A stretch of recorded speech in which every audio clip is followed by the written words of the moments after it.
Welcome, welcome, welcome. The stroke of the 2 o'clock bell means it is time for Main Street Sports today on this Top 5 Tuesday. We are presented, as always, by the Tennessee Orthopedic Alliance of Columbia. So glad to be with you guys alongside Calvin White. Wade Needley saying hello here. And Calvin, we have a big show lined up today. They're all big if you think about it really, but today's show in particular, we are going to cover a little bit of this, a little bit of that. We're going to talk a lot of football. We're going to talk a lot of other stuff. We got an action-packed couple hours. But first of all, my man, it's just good to be with you and to be with our producer, Mark Rogers, on a Feel Good Tuesday here. Good to be with you as well. We survived the first week of high school football last week. Still kind of feel like I'm recovering from that. Filling out different sports sections for all of our various papers, along with soccer and volleyball as well. But as always, excited to bring another good episode of Main Street Sports today to the people on this Top 5 Tuesday. No doubt, Calvin. And you were like the rest of our sports writing crew. What's better than covering one sports for one newspaper? 3 newspapers. Why stop at one when you can cover 3, right? So you're right. We are busy. It is the busy season. And high school football has kind of dominated a lot of the discussion, but we certainly have got a lot of other great stuff going on in and around all of our various properties within Main Street Media land. It's going to be a big show today, as I mentioned. We have Top 5 Tuesday coming up at the final segment. And in honor of high school football season, Calvin, you might have heard some of these right there on the sidelines Friday. I know I did. But your top 5 favorite football coaching cliches. Coach speak is rampant this time of the year. And Calvin and I are going to debate the top 5 coachisms, coach speak, just some good hard-nosed quotes, if you catch my drift there. So we'll debate some of our favorites that we've heard along the sidelines. Also, in our second hour, we'll dip into the grab bag. We got a lot to break down. We will talk some high school football. We will recap what Calvin and I saw across the landscape of the TSSAA last week. It is Cut Down Tuesday, in a sense, for the Tennessee Titans as well as the rest of the NFL. A lot of activity after we closed yesterday's show with Mo Patton and yours truly. We'll kind of catch you guys up to speed on the latest, both with the Titans as well as the rest of the NCAA. And if you're looking to watch a huge college football game this weekend, if you're looking to watch Ohio State and Texas, depending on your cable provider, depending on your streaming service, you might be in trouble. Calvin and I will tell you a little bit more about that as we, again, get into the grab bag in hour number 2. Also in that second hour, it is Tuesday, so we'll catch up with our good friend, the one and only, the Blue Raider voice, Chip Walters. Got a lot to break down with Chip as MTSU gets ready for their college football season opener on Friday. Austin Peay will come calling to Floyd Stadium on Saturday. Should be a fun conversation with Chip. It always is. Talk a little MLB coming up in this first hour. And then in just a matter of moments, in our first guest segment for today, our good friend Jordan Hill, he's with Dogs 24/7, continuing our whirlwind tour. I guess it qualifies as a whirlwind tour, Calvin, across SEC land. We're approaching some of our final few stops, and we had a good chat with Eric C. Henry yesterday of Horns 24/7, talking all things Texas. We will catch up with Jordan, talking all things Georgia here in just a matter of moments. But, Calvin, it is a gorgeous Tuesday. Mo and I talked about it yesterday. Don't get attached to this by any means. But it's like 80 degrees outside right now, and it feels phenomenal. Once the sun goes down tonight, it's going to be even better. It's going to feel like fall, but again, I get the feeling we're also in store for another heat wave or two by the time this thing's up in a couple weeks. Yeah, it feels really good right now. I remember all of last football season. I don't think I brought a jacket or a long sleeve with me up until, the playoffs started. It feels a lot better right now than it did at this time last year. But like you said, it always seems like this time of year gives us a little tease with the weather kind of feeling like those fall months, but we're bound to have another heat wave or two before fall actually gets here. Yeah, the false fall is kind of upon us right now. So, my wife's got the decorations out. I don't like to celebrate the holidays early. I hate and I despise, maybe it's just because I'm an early November birthday, but I hate the early Christmas theme that continues to permeate throughout our country. It's seemingly on a year-to-year basis. But in a weird way, I'm super contradictory because I don't mind the Halloween decor already kind of getting out. Even though it's going to be like 95 again next week, when you throw out a little Halloween decor, it kind of just makes me feel kind of like, soup season and fall is right around the corner. Yeah, all the department stores, like your Lowe's and your Home Depots, all have the pumpkins and the spooky knickknacks out. Um, Spent a little time in there myself the other day. Was dragged along into the store to look at some spooky knickknacks to decorate my house for Halloween in the middle of August. Yeah. We haven't got to outdoor decor yet, so don't you worry on that. I don't know that I'll put my foot down, but I might draw the line there. But as far as inside the house and stuff, and if nothing else, get out the Halloween candy a little early. Speaking of Halloween, and speaking of kind of tricks or treats, it's our treat to bring you yesterday's scores and today's schedule. It's our pleasure to do that each and every single day on a little thing we like to call the rundown. This is the Rundown. And we do go to the rundown, which means we start with last night's results. I'll start us off with volleyball action. There were a handful of matches in and around Middle Tennessee. We'll give you guys those updates now. Battle Creek with a 3-1 victory over Columbia Academy. It was Eagleville 3, Rockvale nothing. East Hickman a straight set winner 3-0 versus Hampshire. Spring Hill did the same to Grace Christian Franklin. A 5-set thriller as Murfreesboro Central Magnet defeats Columbia. Again, 3-2 your final there. Good win for Central Magnet. It was Zion Christian closing our volleyball scoreboard last night with a 3-0 win versus Riverside Christian. Soccer scores last night. Good win for Battle Creek. They defeat Culleoka 4-1. Green Hill topping Hillsboro last night 4-0. It was Hume Fog 9, Republic nothing, and Spring Hill shut out Lawrence County 5-0. More on this game later, but the Marlins kicked off their series versus the Braves with a win. It was 2-1, one-run ball game, close game. And again, the Marlins defeat the Braves last night 2-1. The New York Liberty had to survive a upset bid from the lowly Connecticut Sun last night. 81-79 was your final there. Similar script for the Las Vegas Aces, who had to do the same versus a really bad Chicago Sky team, 79-74. So two favorites in the WNBA hanging on for upset bids, or thwarting upset bids to close our Monday night scoreboard. Looking at tonight's schedule, I hope everyone has their popcorn ready.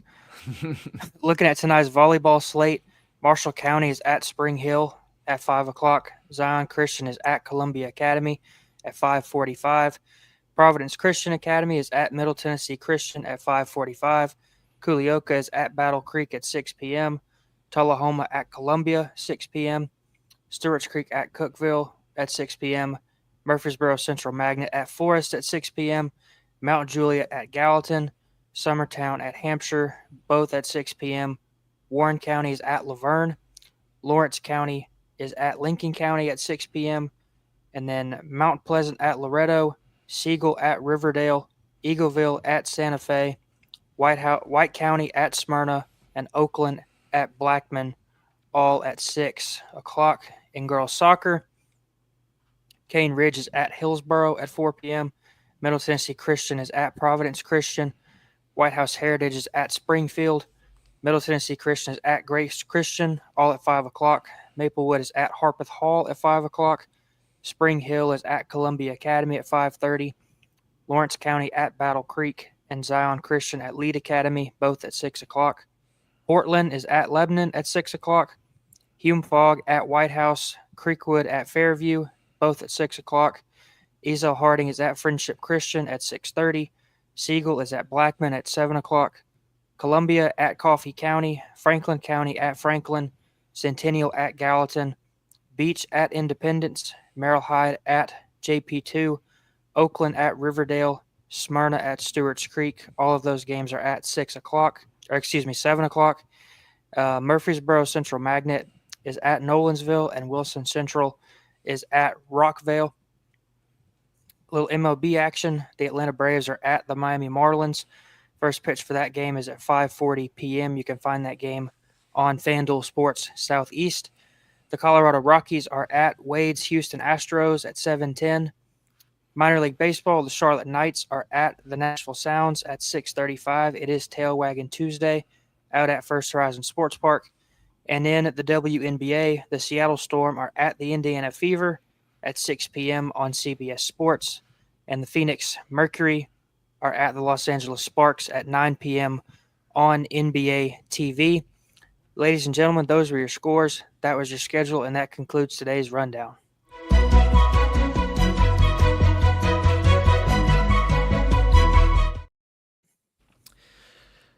Thank you, Calvin, for our rundown there. That brings us into our top story. Top story, as always, presented by the fine folks at Piggly Wiggly over at Neely's Meal in Columbia. Make sure you check them out for your delicious daily deli lunch options, where everything is cost plus 10 at the cash register. Once again, our friends, longtime friends here, and longtime top story sponsor, that's Piggly Wiggly over at Neely's Meal in Columbia.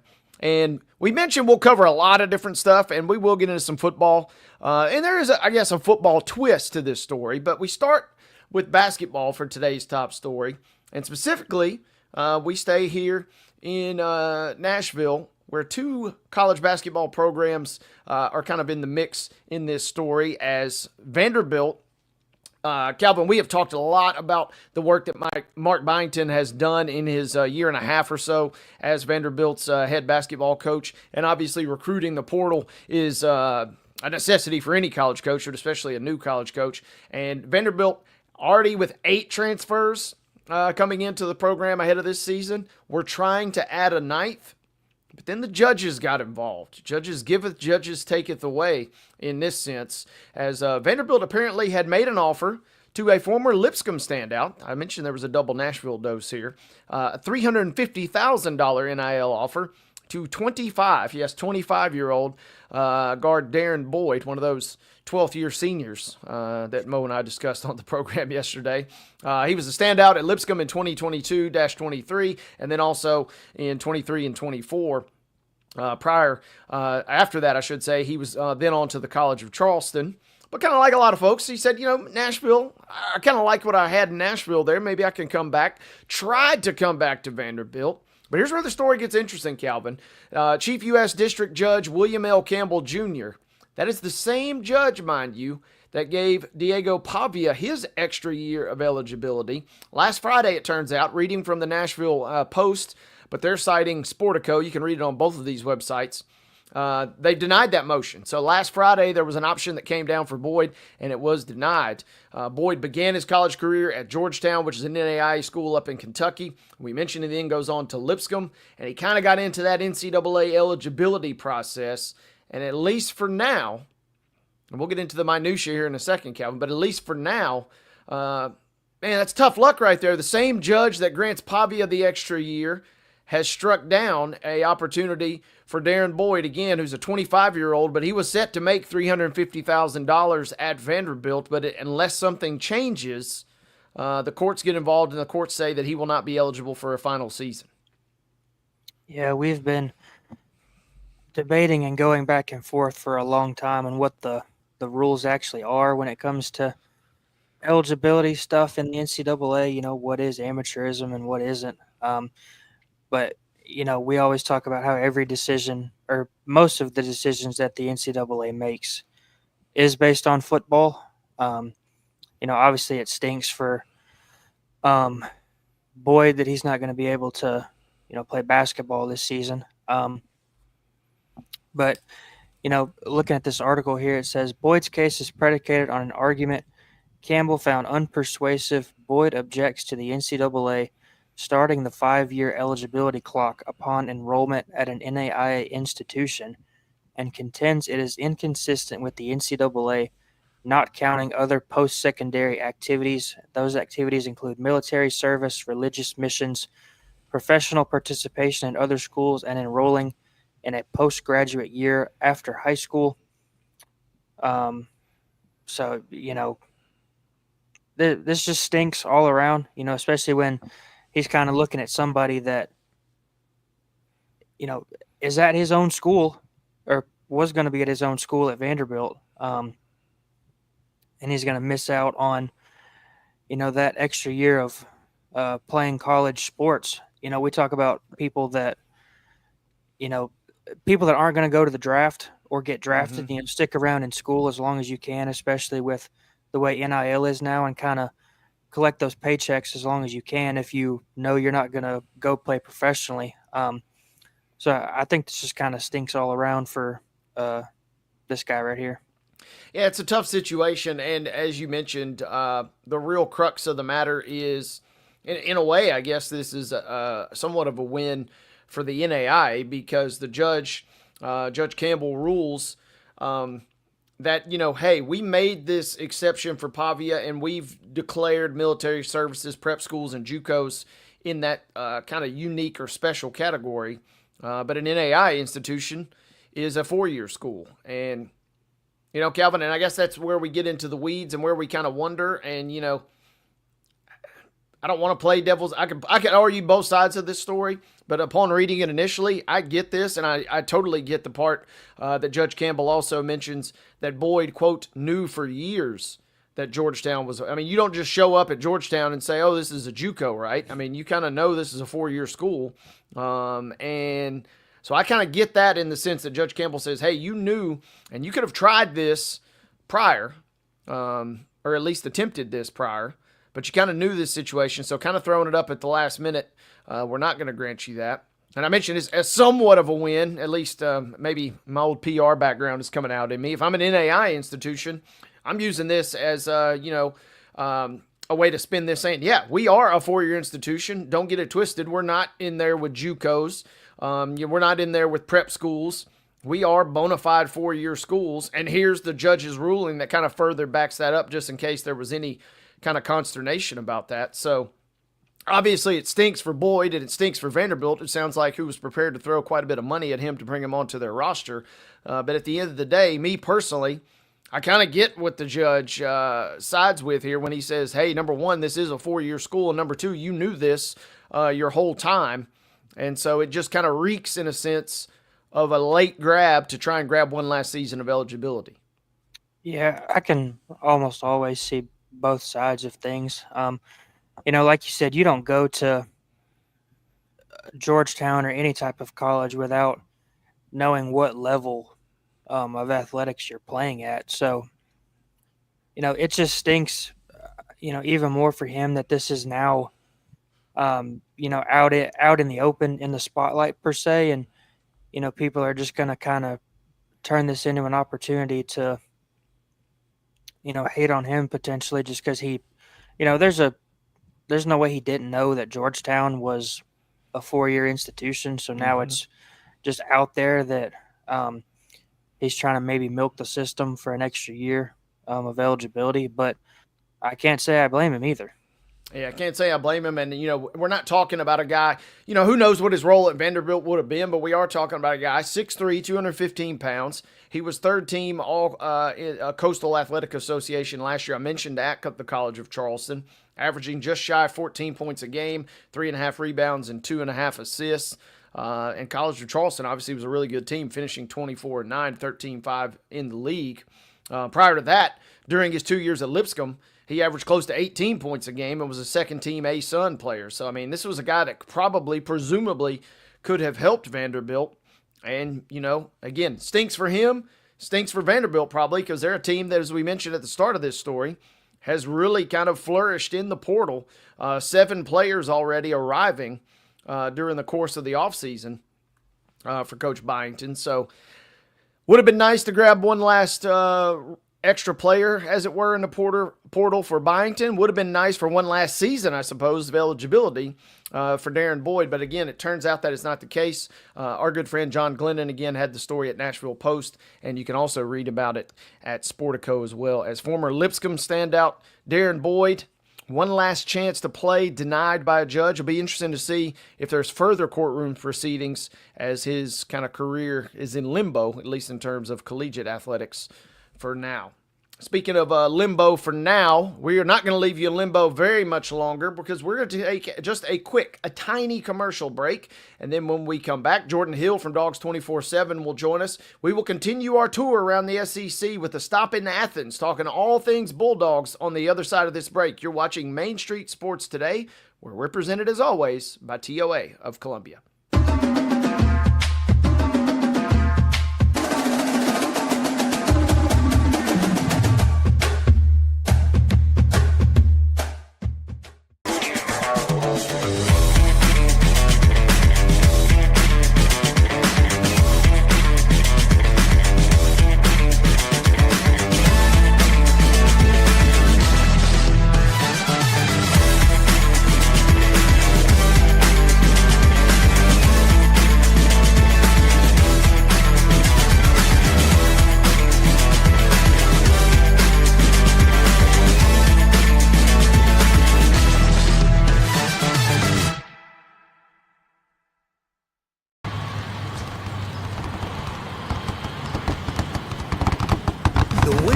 just got closer. All new Sportsbook, the latest gaming machines, live horse racing, and more. The Mid Gaming Hall, Kentucky Downs. Winning just got closer. Deep in a forest at Nashville Zoo, new creatures here for you to view. Phantoms graced in black and white swing high in trees of dappled light. In rocky crags, tall and steep, small antelopes with nimble feet. A wise old man with beard of white, a sentry perched on stony height. Amidst it all, a hunter lies, with coat of gold and steely eyes. A new adventure just for you. Leopard Forest at Nashville Zoo. Open now. Busy bee, yeah, busy bee. If you need Hold on, y'all, hold on. I need to make a call. Hey, this is Brianna with Busy Bee. I'm giving you a call to let you know your technician is on his way. 833. Busy bee. Guys, not yet. Not yet. Busy bee, oh, Now busy ready, bee. guys. Call 775-7833. Custom Stone Handlers supplies over 600 distributors and suppliers with quality stone products. Along with Riverstone, we produce and distribute over 100 building, landscape, and other bulk products. Our goal is to provide quality products, service, and partnerships to ensure our customers' success. We firmly believe the measure of any person or company is how you treat other people and customers. Give them a call at 931-490-4990 or visit CustomStoneHandlers.com.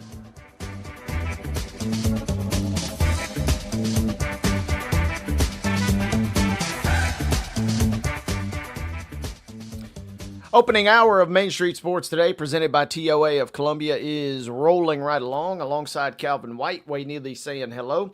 I told you guys we would get into college football, and I did not lie, folks. We turn our sights to Athens, Georgia, where our good friend Jordan Hill of Dogs 24/7 is joining us this afternoon to talk all things dogs. Jordan, are you ready for the college football season? Did you get enough sleep this offseason, my friend? Did you get prepped?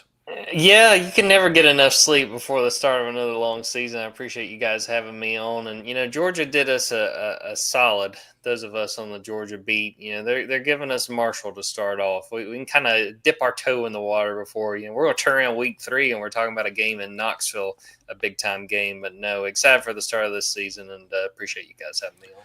Don't you dare bring any Marshall or Austin Peay slander to this show now, Jordan. But you are right. Compared to some of these other games, obviously, that are on this week 1 slate, obviously Ohio State and Texas. We got some Clemson action on Saturday night as well. Big showdown with LSU. You could do worse than, with no disrespect to the Thunder and Herd, open your season up with Marshall, right?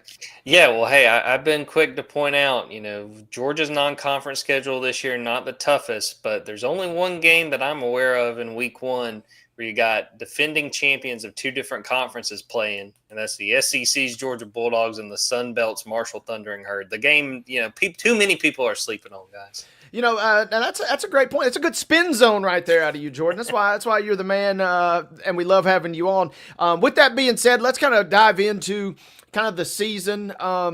There's seemingly no shortage of storylines in the offseason at Georgia, but entering this season, am I crazy, or does it feel like everybody's just quietly forgotten about one of the most elite programs we've seen in the history of college football over the last 5 or 6 years?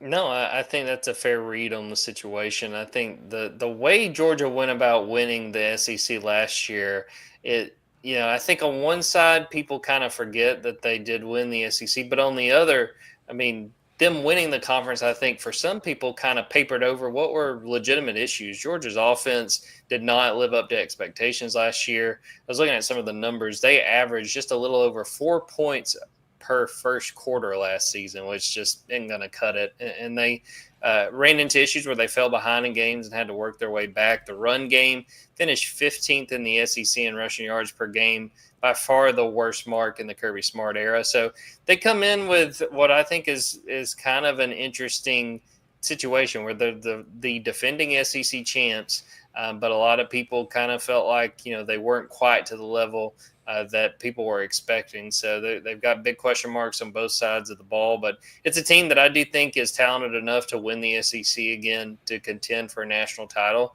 Just like most years, they've got some big holes to fill on both sides of the ball, and we'll see once this season gets going if those guys are up for the challenge of bigger roles and more playing time. Jordan, this is Gunnar Stockton's first offseason as the projected starter, after sitting behind Carson Beck. Obviously we saw him fill in for Carson Beck when he got hurt in the SEC championship game, and then started the playoff game against Notre Dame. But, what's the offseason been like for Gunnar Stockton, and kind of what are the expectations for him going into this season as his first year as the starter?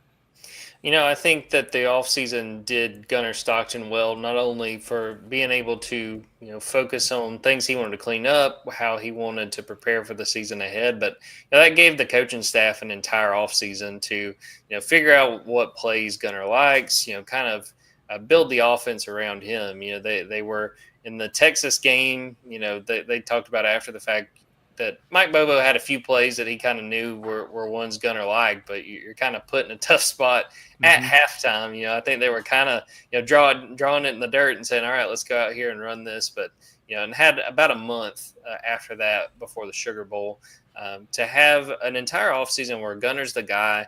Gunnar gets a chance to really build on the relationships with his receivers, particularly the two transfers, Zachariah Branch and Noah Thomas, the two guys that I think have a really good chance to wind up being Georgia's leading receivers this year. I just think that it's a very big situation for a quarterback to have the entire offseason where he's the guy. It wasn't given to him. They let the other guys behind him compete for the job, push him, but I think that it will do Gunnar well that he's had this entire offseason to prepare like he's the starter. He will be the starter on Saturday, and I think the entire Georgia fan base is excited to see what he's able to do against Marshall, and with the hopes that it's a strong performance that he can build on going forward. Jordan, you mentioned the two transfer wide receivers, and I always like looking at the depth charts on ourlads.com, and they do a great job of kind of color coding the transfers. And so many teams across the SEC on these conference previews that we've chatted with, they're really kind of relying and they're really kind of banking on the transfers, and some of them have a whole slew full of new players. That's only two guys that are listed in at least the ones or the twos really on the offensive side of the ball. What makes them so special, and how are we talking about guys that could really be all SEC caliber in your mind? I think so, both with Zachariah Branch and Noah Thomas. And I think that working on that receiver room and retooling it going into 2025 was huge. I mean, Georgia, we mentioned they won the SEC last year. They led the nation in drops. And there were just games where the receiving core just looked sort of in its own head, it was like one mistake turned into 3 or 4. So they went out, they got Zachariah Branch, who I think's got a chance to be Georgia's leading receiver, a really dynamic receiver, a guy that I think is going to make a lot of plays after the catch. Noah Thomas, who may have been the MVP of fall camp, just a consistent receiver, a big-bodied receiver, where I think you'll see a lot of him on one side, and Colby Young, the Miami transfer, who's back for his second year at Georgia. I think that they're really going to push defenses and try to, really put pressure on them, because those are guys that are 6'4", 6'5", 6'6", really big guys. So I think a lot of credit is due to Kirby, to Mike Bobo, to the receivers coach James Coley. The receiving core was disappointing last year, and they bring back Colby Young, bring back Dylan Bell, London Humphreys, but to go and get Zachariah Branch, Noah Thomas, you still have the tight ends who will be play a big role in the passing game as well. And then you signed 5 guys out of high school, and we'll see. I think a couple of those guys have a chance to really play big roles, but I think they've completely flipped this wide receiver room for the better. And that's what really gives me the confidence that Gunnar Stockton can go out there and make plays. They've done a very good job of surrounding him with talent, and I think he's capable of making the most of it. Is this a situation where it takes several games for them to finally all start clicking? And if so, how many games are you thinking maybe before this unit offensively, I guess, kind of fully gels in your mind? I think they really benefit from having Marshall and Austin P in those first 2 weeks, and just based on what we've heard what we've heard behind the scenes, I think they're ready to go. I wouldn't be surprised if they go out there on Saturday and put up 42, 45 points and feel really good about it. And this is a Marshall team. I was joking earlier when I mentioned them winning the Sun Belt, but this might as well be a brand new team. Yeah. I had a ton of guys transfer this offseason, a lot of them following head coach Charles Huff to Southern Miss. You got Tony Gibson coming over. He was NC State's defensive coordinator prior to going to Marshall. So, I mean, this is a team that I think is going to really struggle and have some real growing pains in Tony Gibson's first year. But I think that it does benefit when you have a new starting quarterback that I've kind of described it as like the runway for an airplane. It's like they've got Marshall and Austin P. It could be a situation where Gunner might go out there on Saturday and let's say he throws 2 interceptions. More likely than not, that's not really going to put Georgia in any peril. It's not going to put them in any tough situation as far as winning the game. But I think just based on what we've heard as they've practiced, I think that they're in good shape. I think that they'll be able to go out there and make plays and be on the same page. But at the same time, it helps having 2 games to really iron things out before you have to go to Tennessee in week 3.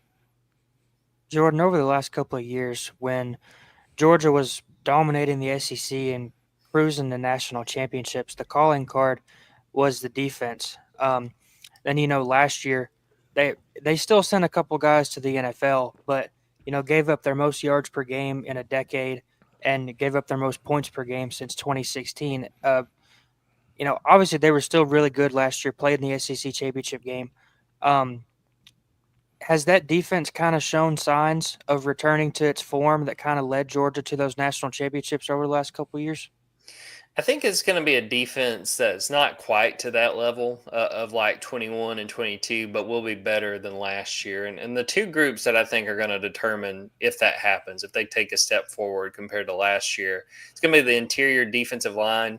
I'd point to Christian Miller, a guy a lot of folks are excited about around Athens, a guy that might be that next first-round defensive lineman from Georgia. Mm-hmm. I would look at him, and then Jordan Hall, who I think will be starting right there alongside him, probably the nose tackle, former 5-star, a guy that really was hindered by injuries last year, but has had a really good offseason. And then shout out to one of the guys behind them, Elijah Griffin, a 5-star from Savannah that people are saying it's going to be sooner rather than later when he gets in the mix. And the other position I'm watching is strong safety. They bring back KJ Bolden, and he'll be locked down. You can feel good about him at free safety, but they've had a battle for that open spot. They lose Malachi Starks, who's a first-round pick, and Dan Jackson as well. Dan, who had a fantastic 2024, need someone to fill that other safety role. I think right now it's looking like Adrian Maddox, who's a UAB transfer, but Ja'Cory Thomas, who's a 4-year guy at Georgia, a senior, been waiting for his chance, has been pushing him as well. So if they get consistent play on that interior defensive line, when we talk about Georgia's best defenses, we're talking about Jordan Davis, we're talking about Jalen Carter, those guys who were game wreckers in the middle of that defensive line. Need those guys to play well and need some really solid play out of that other safety spot. If they get that, just knowing what else they have at their disposal, I think they have a chance to be one of the best defenses in the country. We're talking with Jordan Hill, our Georgia insider here, as we creep closer and closer toward the start, the real start of college football. No disrespect to Farmageddon, which was a lot of fun over the weekend, but this weekend we get cranked up. Jordan, you mentioned the schedule. Obviously, we've talked a lot about Marshall and Austin P to kind of get you tuned up.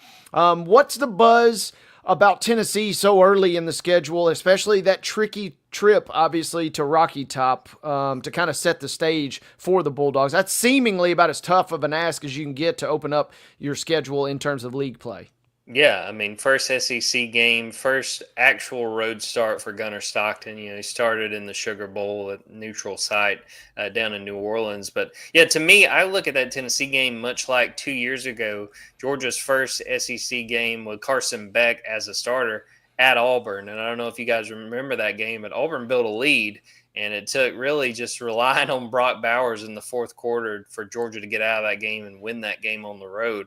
I see it a very similar setup with Tennessee, and I'll be interested to try to watch some of Tennessee on Saturday. I want to see Joey Aguilar, see how he plays, see how the offense operates with him. That was just an unbelievable turn of events there in the spring with Nico leaving and what that meant going forward. And, essentially a trade between USC with Joey Aguilar coming in. But now it's really interesting when you look at Georgia's schedule because they flip some of the hardest games from last year from away to home with Alabama, Texas, Ole Miss coming home to play Georgia between the hedges. And those games won't be easy, but to me, it makes the Tennessee road game and the Auburn road game so interesting because both of those places, not easy places to win games at any point. We'll be really fascinated to see what the Tennessee offense looks like in that week 3 game. And again, a lot of attention will be paid to Gunnar Stockton. Can he play well? Can he take care of the ball? If he does that, I think Georgia's got a good chance. But saying he will take care of the ball and then going out there and seeing him do it with a lot of screaming Tennessee fans, that's a whole different calculation there. Different environment entirely. And then you mentioned they enjoy a bye week the following week, but then Alabama, Kentucky.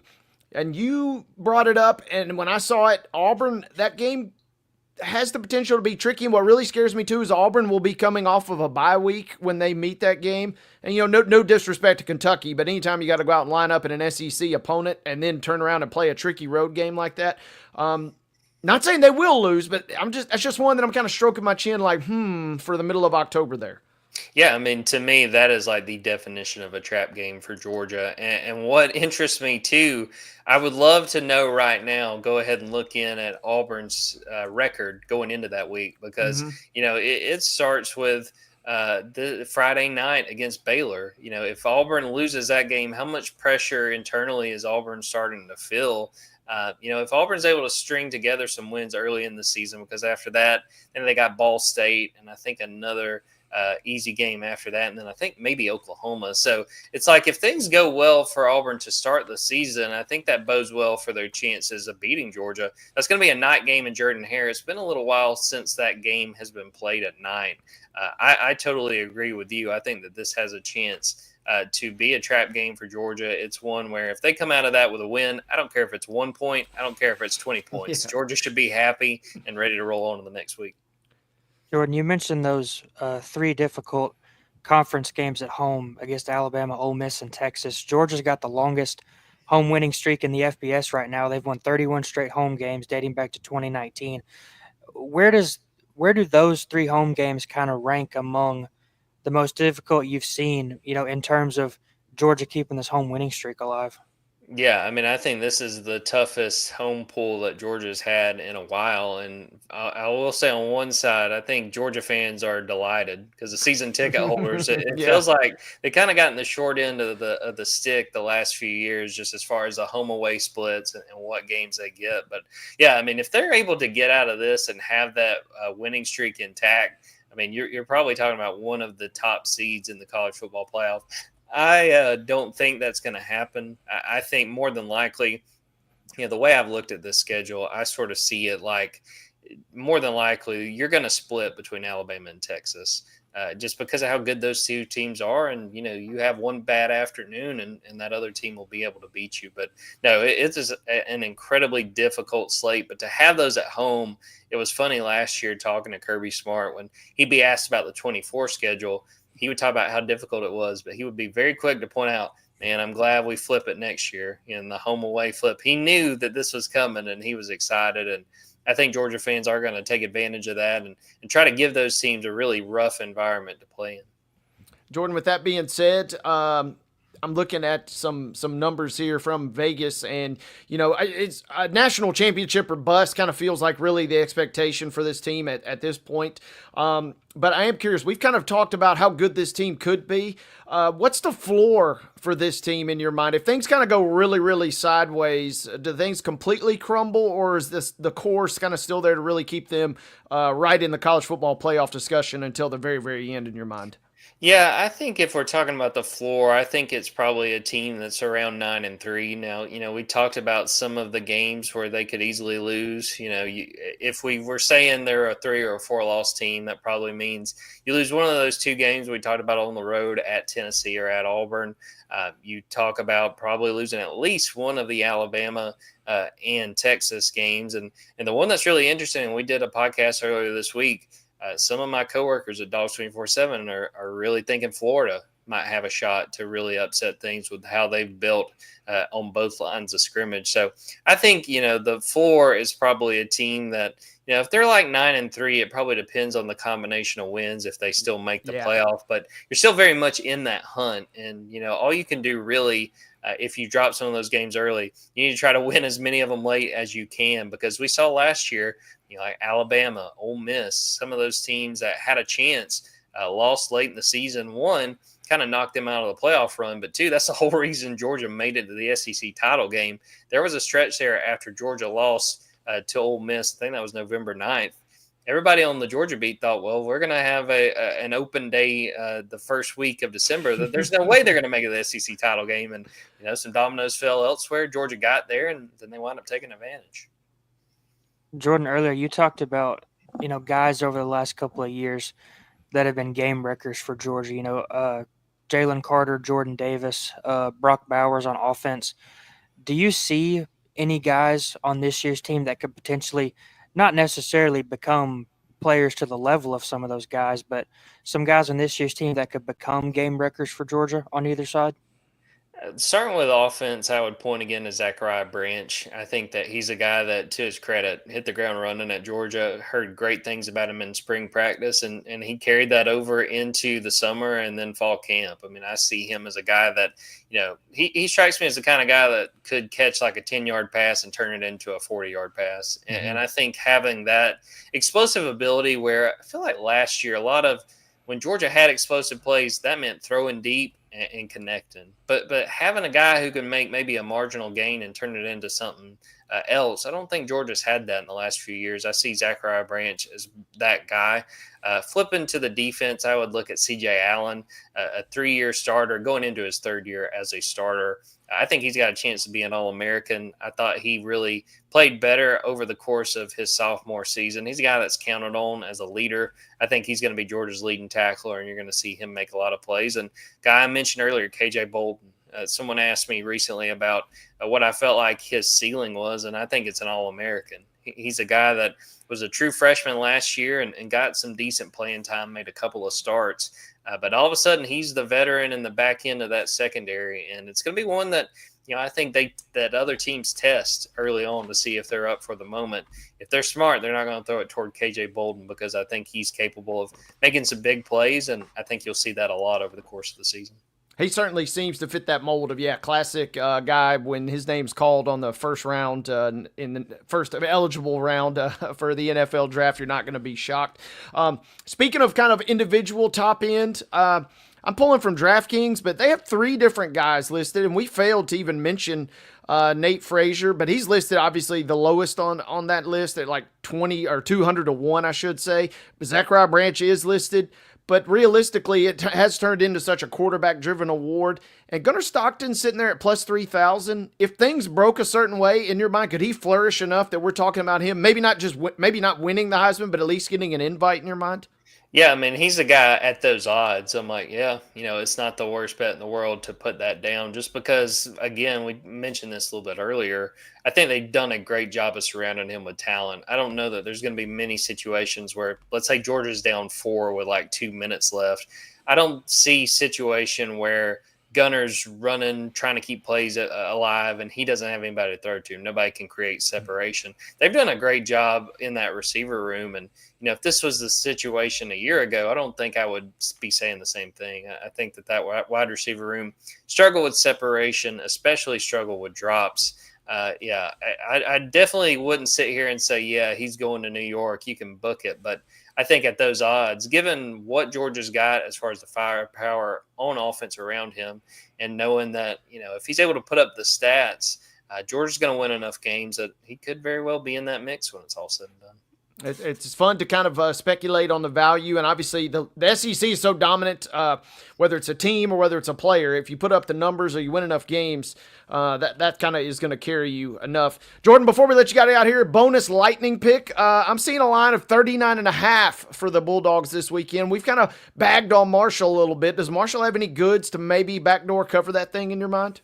I don't see it. I just think the fact that Marshall, like we mentioned earlier, is starting over, combined with the fact that I think there's some excitement for Georgia to go out there and show what they got. I think, they've heard all offseason about how bad last year's offense was and how disappointing, and questions about Gunnar Stockton. And that's not necessarily going to be why Georgia goes out there and puts it all together. But I think that it's a group that's hungry to go out there and get on the field. Gunnar Stockton starting in Sanford Stadium for the very first time. I think that Georgia covers that 39.5. I see Georgia really having an explosive day on offense, and Marshall might have a few moments in that second half, but I think this will be solidly Dogs on Saturday.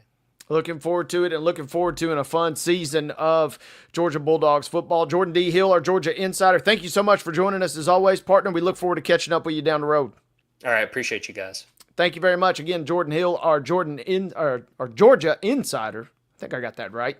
As the Bulldogs, Calvin, it's hard not to overlook. It's hard to overlook a team in the SEC that has been as dominant as Georgia. But we just had Texas on the show yesterday, and it feels like so much hype about Arch Manning, so much hype about the Longhorns. If there ever was going to be a year for Georgia to maybe play the chip on their shoulder card, which is crazy to think about considering, as Jordan just told us, they won the league last year. Maybe that's an angle that Kirby Smart can tap into, and it sounds like they got the goods talent-wise to do so this year. Yeah, we got used to, no matter how good everybody else was, Georgia just being miles ahead of everybody and dominating the league and cruising to national championships, it felt like. But obviously that's different now with the 12-team playoff. It's a little bit harder to win a national championship, and we talked about their defense. They gave up their most yards per game last year in over a decade, and they gave up their most points per game in 7 or 8 seasons, and they still won the league.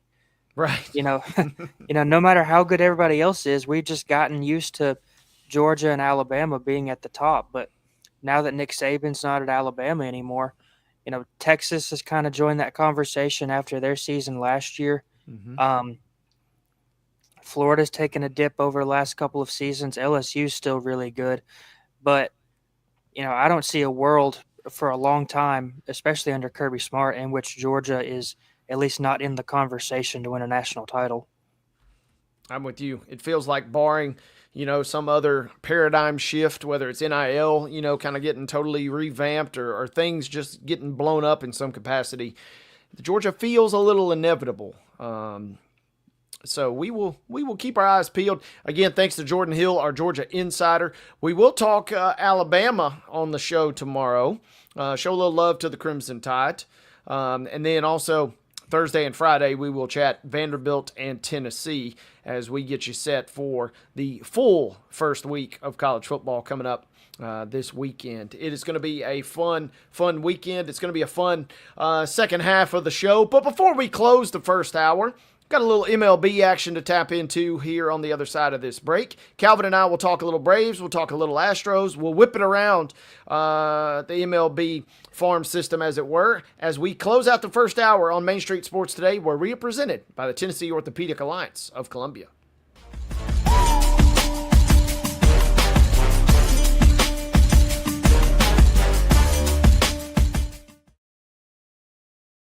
They walk among us, but at 240 miles per hour, they become something more. They're thrill seekers, risk takers, and maybe just a little bit unhinged.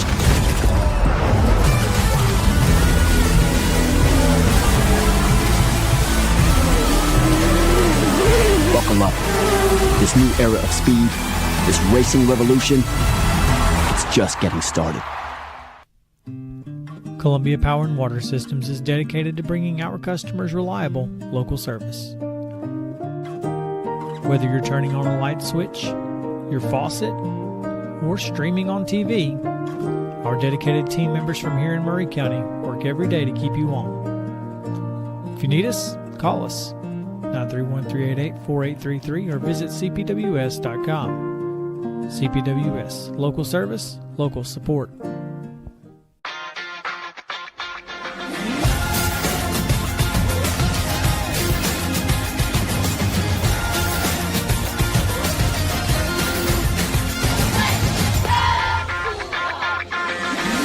Zion Christian Academy at zioneagles.org or 931-388-7531. You can schedule your appointment to visit their beautiful campus. Again, zioneagles.org or 931-7531 to schedule your visit today.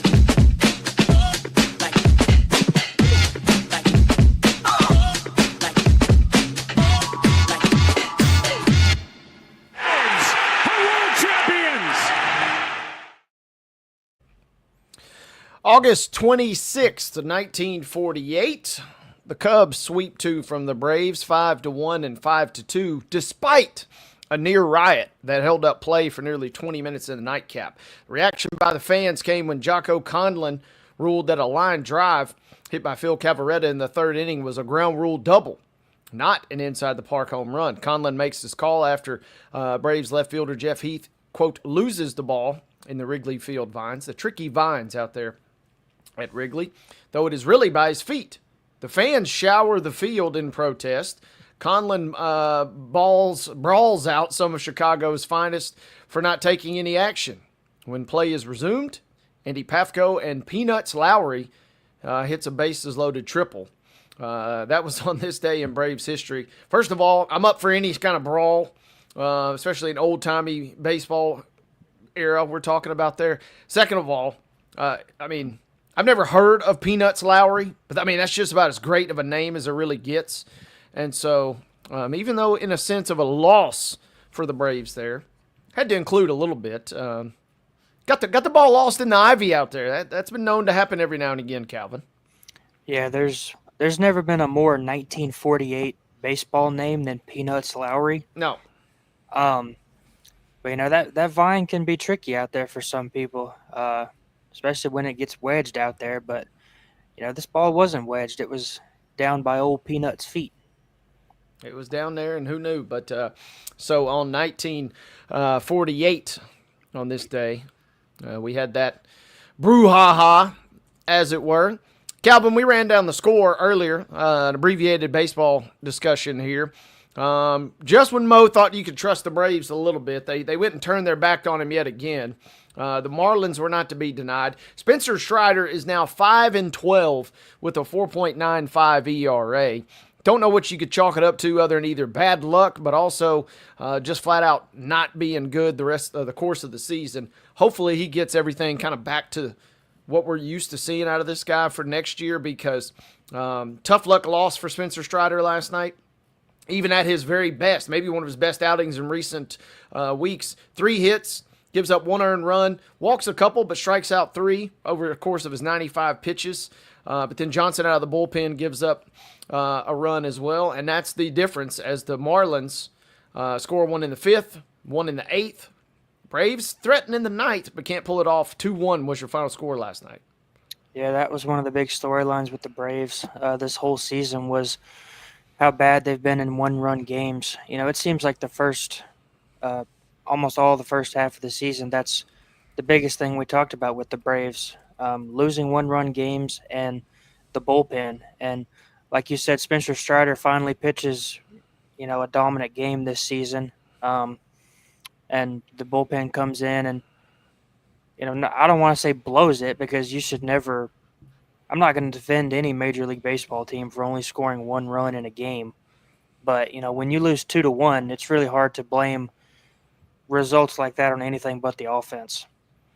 Yeah, it's tough, and it's a maddening situation. It'd be really maddening, obviously, if these were critical games.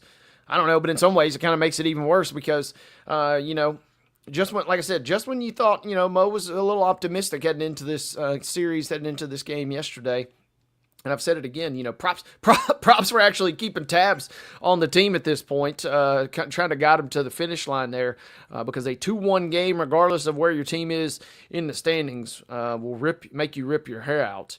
And the good news is they'll do it again tonight, as Calvin mentioned in the rundown. They'll go at 6:40. Hudson Waltrip, who's pitched pretty doggone well, 4-0 with a 0.73. That's what we call microscopic in the biz. He'll go against Sandy Alcantara, who's got a record of 7-11. Beg pardon. He's got a 6.04 ERA. However, maybe the Braves can get back on the right side tonight. Meanwhile, this is a classic old be careful series for my beloved Houston Astros, Calvin. Yeah, they're at home. Yeah, they're leading the AL West. And yeah, they got the Colorado Rockies coming to town. Those are the type of series and those are the type of games that they make me really nervous because all the pressure is on you. You should win every single one of these games in this series, especially tonight where you got Hunter Brown going. Yeah, at this point in the season when teams like the Astros are in really tight division races, like you said, still hanging on to a slight lead over the Mariners are the Astros. But when you get in this point of the season, when you're in those divisional races, every game, it's hard to say that every game matters in a 162 game season. But when you get to this point in the season, when we're creeping toward the start of the playoffs, and you're looking at potentially, getting that first round bye, or playing in the divisional round instead of having to play in the wild card. Every game at this point is important. And the Astros, we talked about it last week. The Astros have kind of been slumping lately, and that they really need to go in here and get a series sweep against the worst team in baseball. Yeah, it'd be nice. It would make my heart rate come down considerably if they could do that. So hopefully they take care of business again. Atlanta and Miami and Houston and Colorado tonight on your MLB slate. Another interesting story as we get ready to close our first hour here. Calvin, did you watch or have you seen the Cardinals? Obviously are a team that they've kind of overachieved a little bit this season, but they've really slumped. They're kind of out of any realistic contention, kind of like the Bravos at this point. But Wilson Contreras said, not on my watch. He's at least going to make the fans tune in. He threw a bat the other day. He did a little more than throw a bat. And, well, I can only do so much. Producer Mark's got a video for us. And he's retired for out number 2. Contreras. I think it was Contreras walking away. Certainly continued to look back. He's saying he didn't say anything. Now he's saying all those things he said he didn't say. Wow, Ollie's got to hold him back. Still got the bat.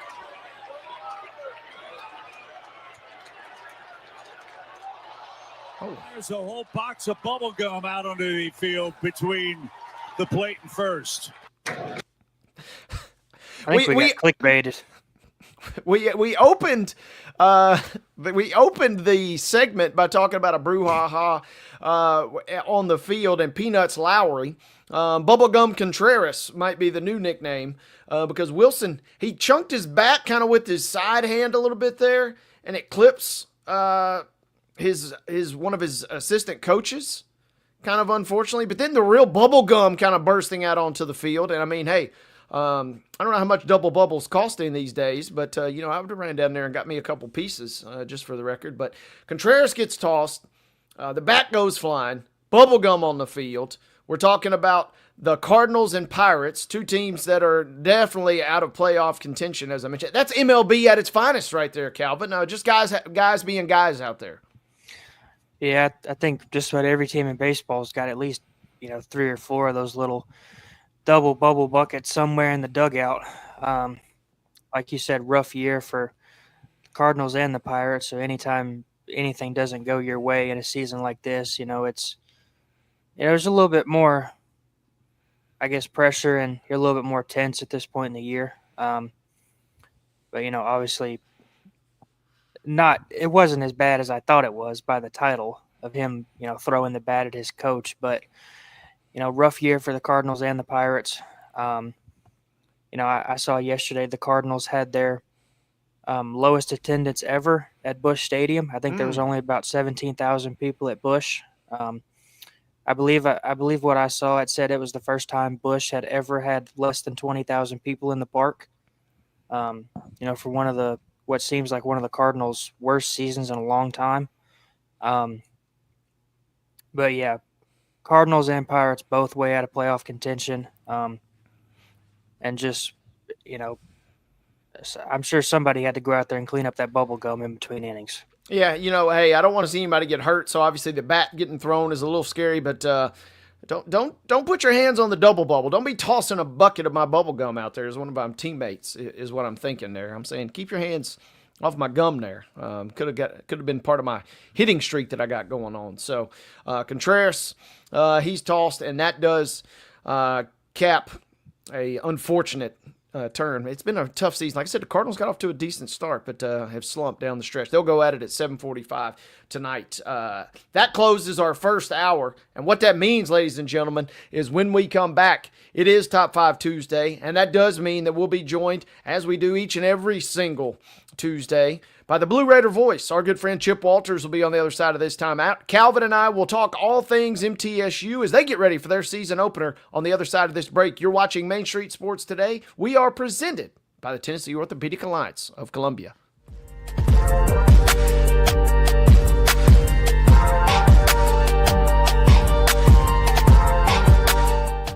Jones & Lang Sporting Goods here in Columbia has been outfitting teams, officials, and anybody else from T-ball to college for 50-plus years. Be sure and check them out at 931-388-8060 or online at jonesandlang.com. Jones & Lang Sporting Goods, the look of a winner. Zion Christian Academy at zioneagles.org or 931-388-7531. You can schedule your appointment to visit their beautiful campus. Again, zioneagles.org or 931-7531 to schedule your visit today.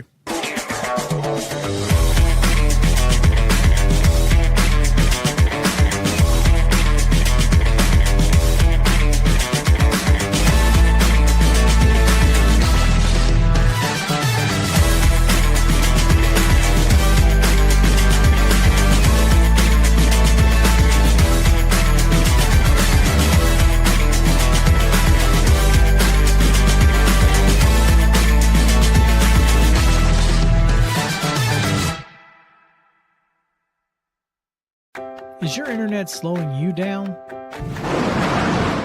It's time for an upgrade. Whether you're at home, working from your home office, or at your business, it's time to unleash the speed you need with speeds up to 1 gig at CPWS for as low as $70 a month. Give us a call, 931-375-7777. Local service, local support, CPWS. Piggly Wiggly, located in Neely's Mill Shopping Center, is Columbia's locally owned and operated Cost Plus 10 grocery store dedicated to serving the community with low prices and smiling faces. Piggly Wiggly offers fresh, hand-cut meats daily as well as daily hot plate lunches from their deli counter. You're certain to see smiling faces and a helping hand when you're here at Piggly Wiggly. Come by and check out our fresh produce, high-quality meats, and more. Down home, down the street, we'll see you at the Pig.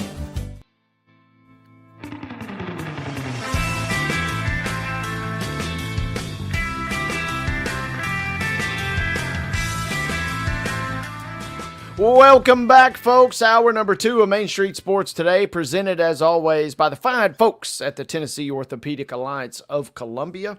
Coming up at the end of hour number 2, it's Top 5 Tuesday. Calvin and I will debate. We'll give you our top 5 coaching cliches. here on Main Street Sports today. And I guarantee you that our next guest, the one and only, the Blue Raider voice, Chip Walters, he has heard all of them. There ain't anyone that Calvin and I are going to be able to pull out of the woodwork because Chip has been around the block a number of different sports, number of different ballparks and clubhouses. You've probably heard every cliche known to man at this point, Chip. I was just going to start going through my list of Bootsisms from the Boots Donnelly era, which is long and impressive. Anybody that ever played for Boots would remember, are you going to stay in the buggy when the horse rears up? Stuff like Write that. that one down. What was it? Can you stay in the buggy when the horse rears up? Son, I don't blame you. I blame your parents. It's their fault that you're not any good. So that was always good. And the other one that really hits home today is, now we all, we call off games if it gets cloudy anymore, Right. And Coach Donnelly there'd be thunder and lightning and raining sideways at practice, and guys are ducking and stuff. And he goes, don't worry, son, you don't have anything to worry about. The good Lord's only going to take he's only going to take the good people. So he goes, you don't have anything to worry about. So he was always, he always has had something to say. Man, there's no doubt. And I'm glad that you shared a couple of those. By the way, this is total aside, but I was cutting the grass this afternoon. I was listening to a podcast with Kirk Herbstreit. They're talking about Lee Corso's, final episode of Game Day coming up this weekend, guys. And I had forgotten kind of about this story. In 2012, and your comment made me think of it, Chip, in 2000, actually, his rental car, while they were doing Game Day, was struck by lightning. So yep, at Auburn, I think, if I'm correct. When you mentioned that, that's immediately where my mind wandered from the recency bias. So hopefully, all the good people and even the bad people will be spared by lightning this weekend. The only lightning we're hoping to see this weekend is the mascot running up and down celebrating, Chip, as the Blue Raiders finally open up their 2025 college football campaign at home versus Austin Peay. That's right. And, and I want to ask Calvin a question here as we get started.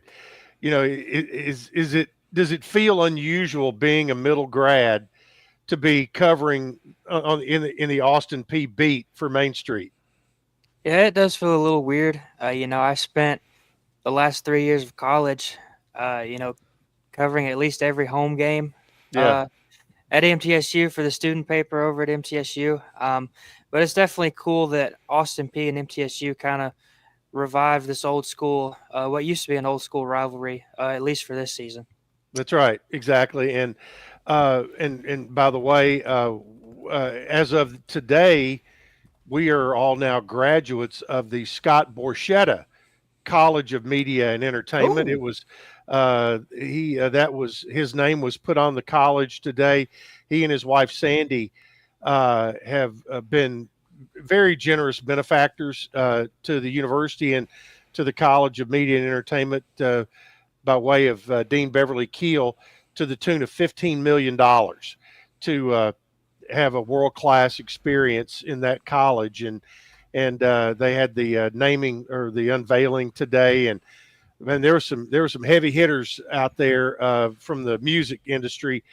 Mike Curb, Carly Pierce, several others that people in the music business would recognize, but not me. But still, a lot of people there. It was a big day for our alma mater today, Calvin.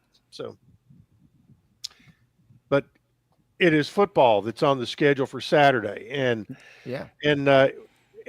one of the things I asked Coach Ferris today was, what does it feel like going into this game when between Middle and Austin Peay, there's 135 new players on the combined roster. Moly. Austin Peay has 73, Middle has 62, and Austin Peay's got 50 out of the transfer portal one way or the other.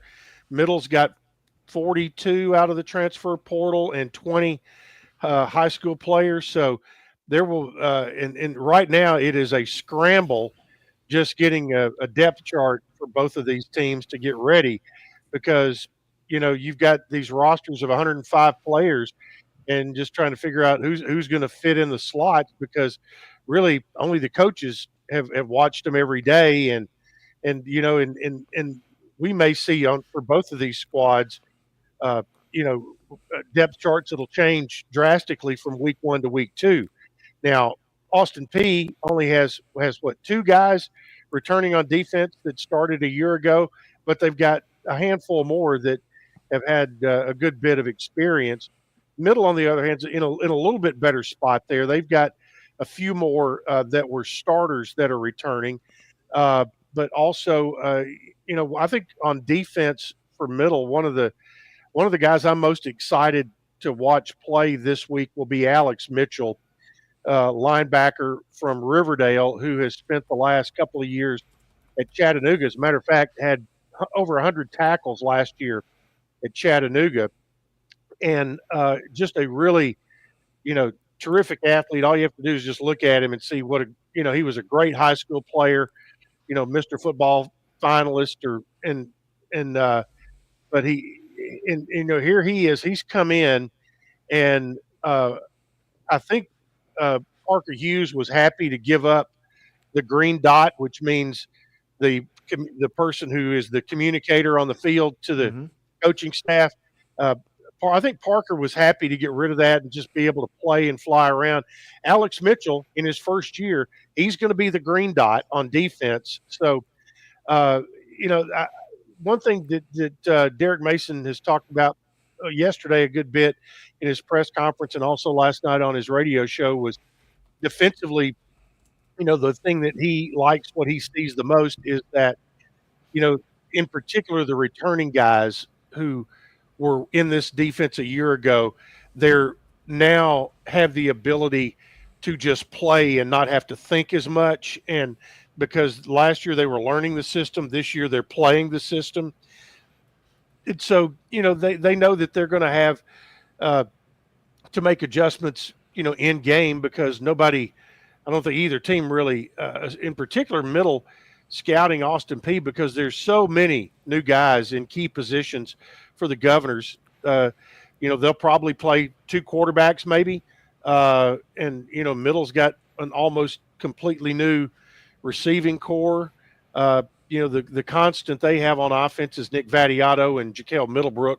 So you got basically a rebuilt offensive line. Both teams have rebuilt lines, and both teams had last year, when they looked at where were their weaknesses and where did they need the most work, both coaches have talked about it was in their offensive and defensive lines, and both coaches feel like they have accomplished a lot. So we will find out after Saturday, after they can evaluate themselves and how the game comes out, that how they feel like they've done in that area. Chip, you kind of walked into it, and that was a question I was going to ask. Kind of what's the vibe of the coach, or the goal in a sense? Yes, obviously you want to win the game, but hopefully you can get a little more out of that. And I guess my question is, MTSU and this coaching staff, are they approaching this, systematic destruction, or is this kind of almost a very puffed up scrimmage in a sense you'd like to see and get a little work out of everybody going forward?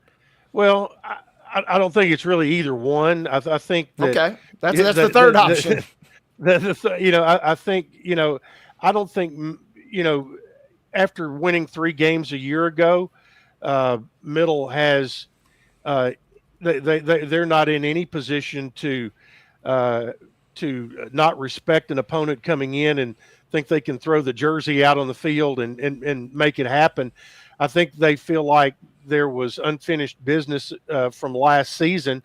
Austin P had nothing to do with that. I think it is more of a game where Middle, and I think for Austin P too, because there's so many unknowns on their opponent, that I think you worry about being the best version of yourself that you can be as a football team. And the thing that Middle's offense wants to do, they want to play fast and they want to play smart.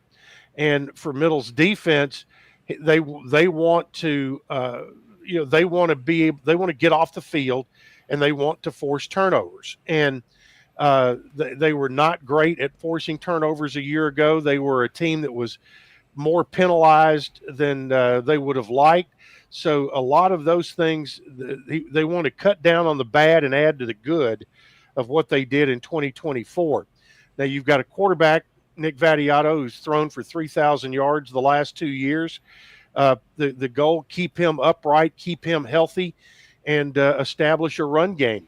You know, if his yards go down some, they're not unhappy with that. If it's because the running game is effective, and I think it is a bit of a dress rehearsal for some of the 2s and 3s. How early will we see them? Will they, run some guys in there, in particular, in the wide receiver spots?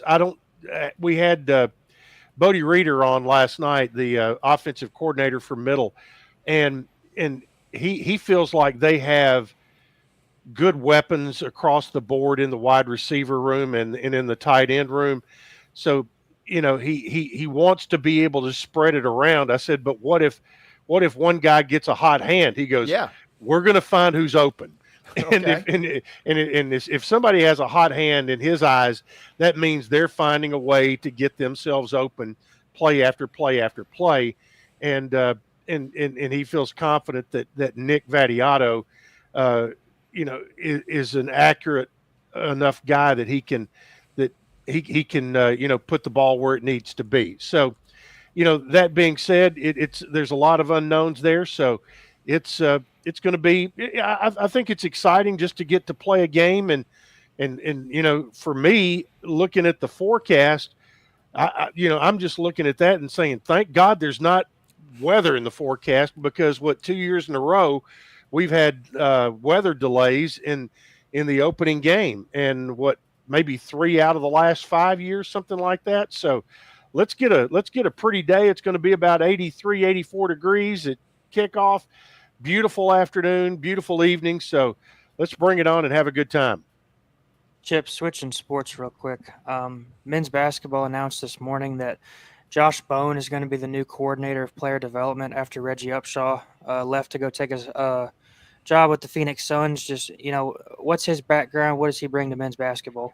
Josh Bone played at Brentwood Academy and was there with Brandon Wright, and most recently he has been on the staff at TSU with Penny Collins. He first got there, he was video coordinator, then he was the DOBO, the director of basketball operations. Then he moved on to an assistant coach, and he has been an assistant coach for 3 years. And and I think that's a really nice get for Coach McDevitt. I mean, you lose one of your all-time great players in Reggie Upshaw, and I think what Nick wanted Reggie to do in that position, he accomplished that. Because he wanted a player who had been one of the best all-time at this school to be able to instill some of that in the current players. And Reggie brought an awful lot to the table. Now he is going to get to do that on the highest level in the NBA.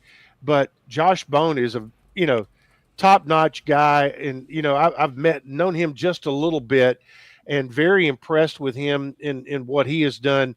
Ever since he was a player in high school, knowing what the program he came out of there, and now here he is. I think he'll be a nice addition to this group. And I also, it's not completely related, but I think it was you that reposted it, I believe yesterday or the day before, but former Blue Raider men's basketball player Darnell Harris is now an assistant coach for Steve Forbes at Wake Forest. He got promoted up to assistant coach. Yeah, Darnell was obviously one of the guys. If you remember that team that beat Michigan State, he was the guy with the dreads. Darnell had the great hair, and he made a choice to get into coaching, and Kermit Davis gave him an opportunity to be a quality control guy at Ole Miss for a couple of years. And then when Kermit's tenure at Ole Miss went away, Kermit and Steve Forbes are really good friends. And Steve, on Kermit's recommendation, hired him as either a video coordinator or quality control guy at Wake Forest. And then, from that point on, it's been up to Darnell to prove himself. And he obviously has, as Forbes has named him an assistant coach. Darnell no longer has the lovely locks that he had when he was in college. He is a streamlined version of his former self, but he is one of the all-time good guys and a guy that has a lot of emotion, very competitive, and now he will get that opportunity on the staff at Wake Forest, and could not be more proud of what he's done there. We're talking with Chip Walters, the MTSU Blue Raider voice. Again, Middle kicking it off this weekend versus Austin Peay. Chip, two quick ones I want to close out with. Number one, a little adjacent to football, but we failed to mention earlier. Give us an update on all the other goings-ons in regard to the activities around football this weekend. Well, all the tailgate areas around the stadium, whether it's in Greenland Drive or on the interior of campus, will be open all day, basically 8 a.m., whatever. But then out in Walnut Grove, which is between the Cope Administration Building and Peck Hall, that's where the Party in the Grove takes place. There will be sometime around 2 o'clock, food trucks will get there. A lot of other activities. At 3:45, you'll have Raider Walk that will come through. And as soon as Raider Walk is over, that is the kickoff for the Party in the Grove and the live music on the band stage out in the Grove. And the artist to kick things off, so to speak, will be Lauren Watkins. She's a Nashville-based country artist. She's even opened for Morgan Wallen and some others. And she's also been shared the stage with Riley Green, Zach Top, Lainey Wilson. And she is going to be the headliner this Saturday, and all of the musical acts have been announced except for one. But Lauren Watkins this Saturday, homecoming weekend, a group called Dawn. They are a pop rock group. Then on October 8th, Stolen Faces, which is a Grateful Dead cover band. Okay. Nick Carpenter, who goes by the stage name of Medium Build, will be has country EPs out now. He is a Middle alum. He'll be on stage on October 29th. There will be a military band, cover band, on November 8th, and then on November 22nd, the Psychedelics, an R&B funk band. I love the name. The Psychedelics will be there, and again, Walnut Grove is going to be jumping, and that the music stage will go for about an hour and 15 minutes, and then at 5:15 they will shut down, and what they call the Follow Me to Floyd parade out of Walnut Grove into the stadium will get underway to get students in the stands before kickoff. So I was on campus today for that event over at I still call it MassCom. I'll always call it MassCom. Yeah, come on. But the Borchetta College of Media and Entertainment, and I could tell you there was signage all over the place about students and getting in free and game week activities and all kinds of stuff. So if they don't know, it's I guess it's because they're walking around like this all the time. So who knows?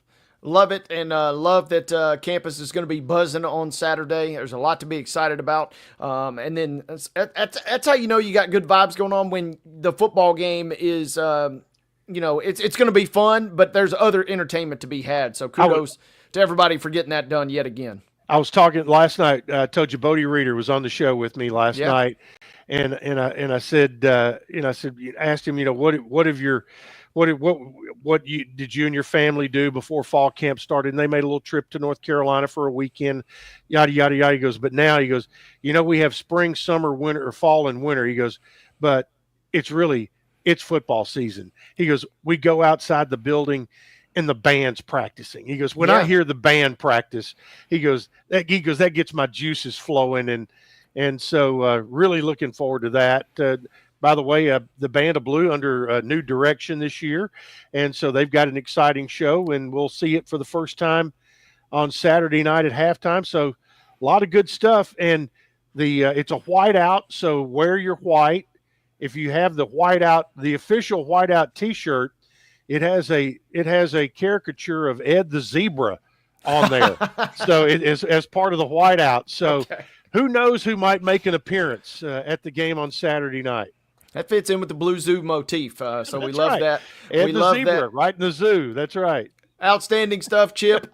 We don't know if we'll get to talk to you and say this again next week, so I want to give props where props are due. Shout out to Aston Roden and the Blue Raiders, the Lady Raiders, with a 2-2 draw, I should say, versus Indiana State. They're still undefeated, or unbeaten, I should say. Better get that correct. And right. hopefully this time next week we'll be able to make that claim as well, Chip.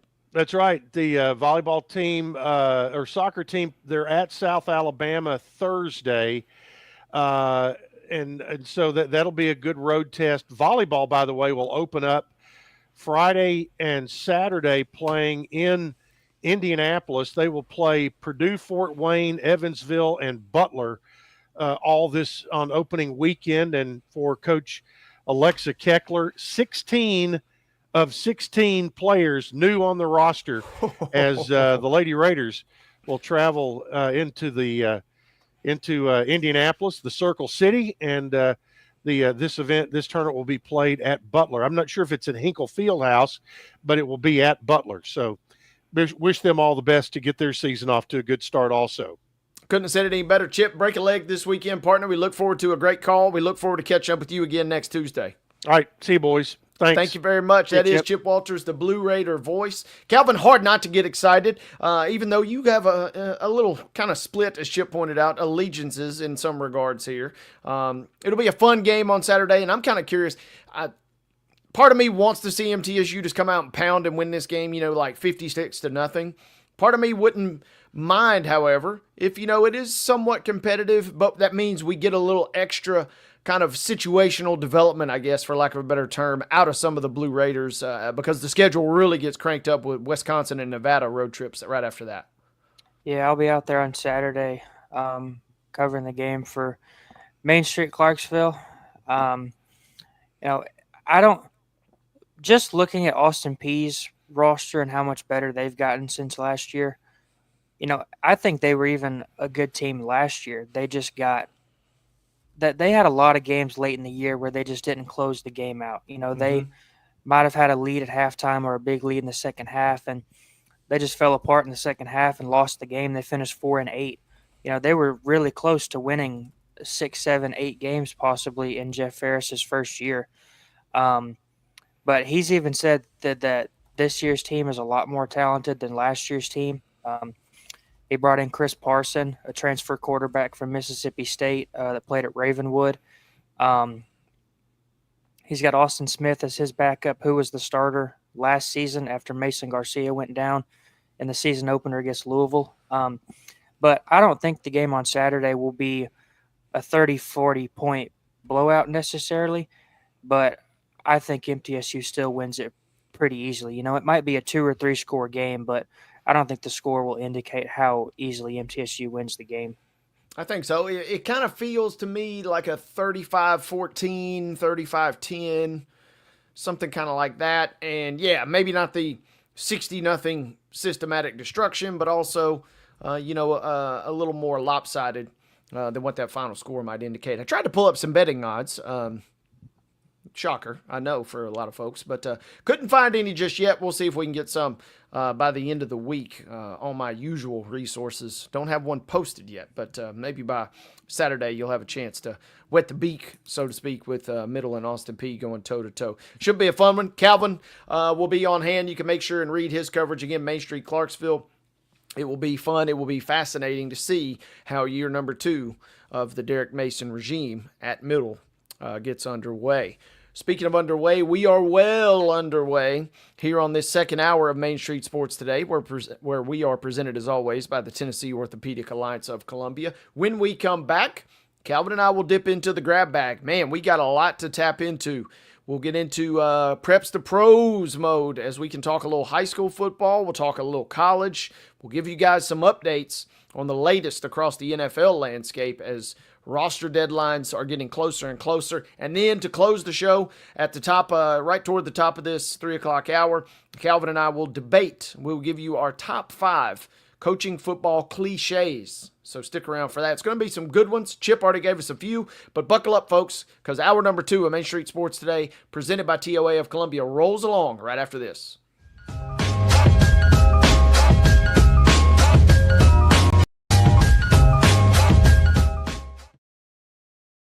Deep in a forest at Nashville Zoo, new creatures here for you to view. Phantoms graced in black and white swing high in trees of dappled light. In rocky crags, tall and steep, small antelopes with nimble feet. A wise old man with beard of white, a sentry perched on stony height. Amidst it all, a hunter lies, with coat of gold and steely eyes. A new adventure just for you. Leopard Forest at Nashville Zoo. Open now. They walk among us, but at 240 miles per hour, they become something more. They're thrill seekers, risk takers, and maybe just a little bit unhinged.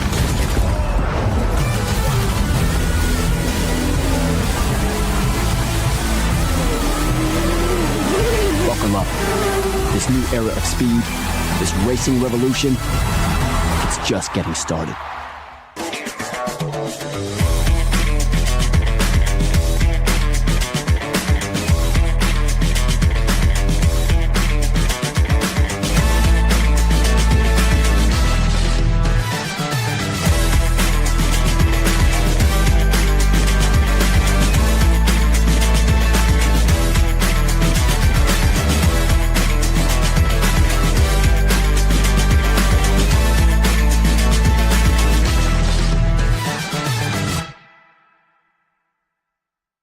Jones & Lang Sporting Goods here in Columbia has been outfitting teams, officials, and anybody else from T-ball to college for 50-plus years. Be sure and check them out at 931-388-8060 or online at jonesandlang.com. Jones & Lang Sporting Goods, the look of a winner. Piggly Wiggly, located in Neely's Mill Shopping Center, is Columbia's locally owned and operated Cost Plus 10 grocery store dedicated to serving the community with low prices and smiling faces. Piggly Wiggly offers fresh, hand-cut meats daily, as well as daily hot plate lunches from their deli counter. You're certain to see smiling faces and a helping hand when you're here at Piggly Wiggly. Come by and check out our fresh produce, high-quality meats, and more. Down home, down the street, we'll see you at the Pig.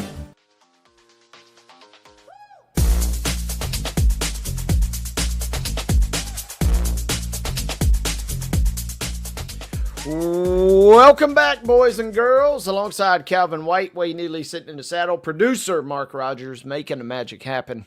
Back behind the Main Street Media glass. Hour number 2 of Main Street Sports Today, presented as always by the Tennessee Orthopedic Alliance of Columbia. We're off. We're rolling. And Calvin, let's go preps to pros. And if we're going to go preps to pros, we got to start at the preps. You touched on it right when we got in the saddle this afternoon. You said you kind of survived week 1 of the TSSAA high school football season. My kind of obvious question, we could start in your area and then maybe branch out, I suppose, if you'd like. What caught your eye, good, bad, or indifferent, after that first Thursday, Friday, kind of Saturday night sprint that we had to start week 1? Kind of going away from the teams that dominated Montgomery County last year, but Northwest and Northeast, who both went 1-9 last year. Northwest opened the season up with a 53-13 win over Fort Campbell.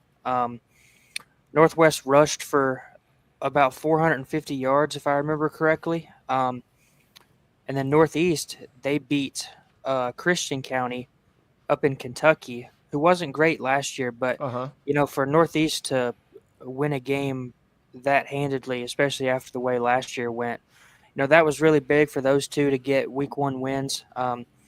Northwest won the very first game of the last season against Fort Campbell, and then they lost 9 in a row to end the season. Northeast only win last year was against Northwest. So if those those squads can pick up a couple more wins throughout the season, that'll be really big for them. Clarksville High lost its first regular season game in almost 3 calendar years to Blackman last week. They fell 24-6 to the Blaze. Lot closer game than what the score indicated. Clarksville had a ton of penalties, turned it over a couple times, I believe. Blackman transfer quarterback Javion Ellett had a really good game. I think he accounted for 3 touchdowns. But that was one thing Clarksville talked about, going into this year, toughening up their schedule to face some of that adversity before they get into the playoffs. Springfield handled Rossview pretty easily, 32-6. I figured a lot of people saw that one coming. Rossview's got a first-year head coach, lost a bunch of production from last year. Springfield's coming off a trip to the Class 5A semifinals last year. Kirkwood beat West Creek 42-0. We talked about it last week or the week before, I believe, how they've gotten really good really fast under Chad Watson. Their quarterback, Miles Redding, was a Class 6A Mr. Football semifinalist last year. Their running back, Josiah Claybrooks, ran for over 1,400 yards. They were up 35-0 at halftime and pulled all the starters, and West Creek still couldn't get on the board. Cobras take that one 42-0. And there weren't really any other surprising results from around the county, at least Montgomery County. Kenwood beat Hillsboro 20-6. Kenwood only won 3 games last year. Good for those guys to get a win early. Montgomery Central fell 13-6 to Sycamore. Their defense forced 3 turnovers, but couldn't put enough points on the board to get out of there with a win. Then Clarksville Academy wins 42-0 over Hunters Lane. Clarksville Academy only won 2 games last season, so another squad that really needed a win early. Over in Robertson County, there weren't really many surprising results. Outside of Liberty Creek taking East Robertson to overtime. That's a game East Robertson won last year by over 20 points, I think. And then Joe Burns beats Mount Juliet Christian 42-7. Joe Burns is playing with Clay Woody at quarterback, who was one of their wide receivers last year. Their starting quarterback, Luke Miller, had finger surgery the week before the regular season. He's expected to be out most of the year, so had to move one of their wide receivers over to quarterback. They dominated Mount Juliet Christian. White House and first-year head coach Atlee Pond, they fell 36-0 at Portland. Portland looks like they're going to be one of the better teams in Sumner County over there with Beach and Gallatin potentially. White House Heritage shut out Greenbrier 35-0. It's only the 12th time in program history that White House Heritage has pitched a shutout on defense. Wow. I believe their school opened in 2003, the early 2000s. Yeah. So, 20 some odd years, they've only pitched 12 shutouts. Xavier Murray threw 4 touchdowns, 3 to Marshawn Fletcher. The Todd County transfer, Xavier Murray, was an all-state player last year for the Patriots. His dad, head coach Scott Murray. And then, like I mentioned, Springfield moved down to Class 4A this year after a trip to the 5A semifinals last year. They beat Rossview 32-6, but they've got a big matchup this week. It'll be the 102nd edition of the Battle for the Bridge between them and Clarksville. So that's going to be the biggest matchup across Clarksville and Robertson County this week. And then over in Houston County, they had Preston Mitchell run for 215 on 10 carries and score 2 touchdowns. Hayden Burgess ran for over 150 yards. And then Jamarian Hillsman ran for about 65 yards and 2 scores. They beat Stewart County 43-6. So big win for Houston County after a 7-4 season last year after they had a rough couple of years before that. So a lot of teams in my coverage area picked up big wins over the last week, and there's some squads that are still out there looking for their first win, like Rossview, Greenbrier, White House, those type of teams. So it's only week 2, so we will definitely keep an eye on all those teams going forward, and especially keep an eye on the teams that look like they're going to be dominant again this season. Absolutely. And I just want to point out, I'm not going to do the dirty work for everybody, but if you want to get online and check in on Calvin's predictions. I'm not even going to say to email him after your team wins or loses. You could if you wanted to, I suppose. People have been known to do that over the years. Had one coach at an undisclosed school, I'm just going to keep it at that, who took some real exception to a local sports writer's pick of them to lose last week. And when I was in the post-game huddle, he said, how about that for the prediction? And then he glanced at me, and I looked at the assistant coach and said, that wasn't me that made that pick. So Casey Patrick, my good friend and colleague, he was in the crosshairs, again, of an undisclosed school that I may or may not have been at, that may or may not rhyme with Schmickman County on Friday. So make sure you check those out online. And we knew you'd have the goods on an update, a lot of moving and shaking. Hey, Calvin, speaking of a lot of moving and shaking, it does appear that we have the initial Titans 53-man roster. Roster cuts coming fast, roster cuts coming furious. But it does look like that we have our cuts trimmed down, and we debated the merits of waived versus, and the distinction of waived versus released yesterday. Well, after we've kind of done that, we have some big news, and I'm going to go through just a couple of quick, at least to me, kind of notables.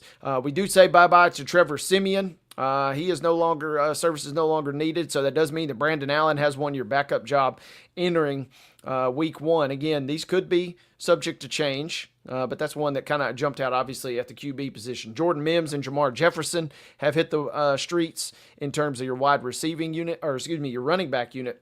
In terms of wide receiver, Calvin, this is one that'll be interesting.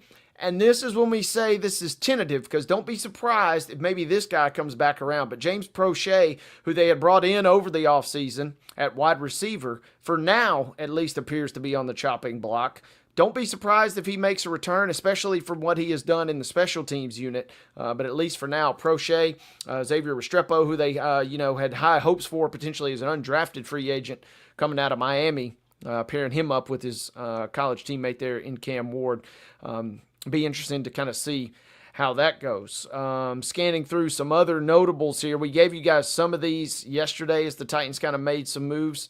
But Restrepo was kind of the big one that jumped out to me. The other big kind of interesting piece of news coming out of Titans camp, Calvin, is the fact that Tajay Spears, man, it seems like every time Tajay Spears, I'm not prepared to give up on him just yet by any means, but he kind of got another setback, at least in terms of availability. That high ankle sprain that we talked about that is going to be lingering.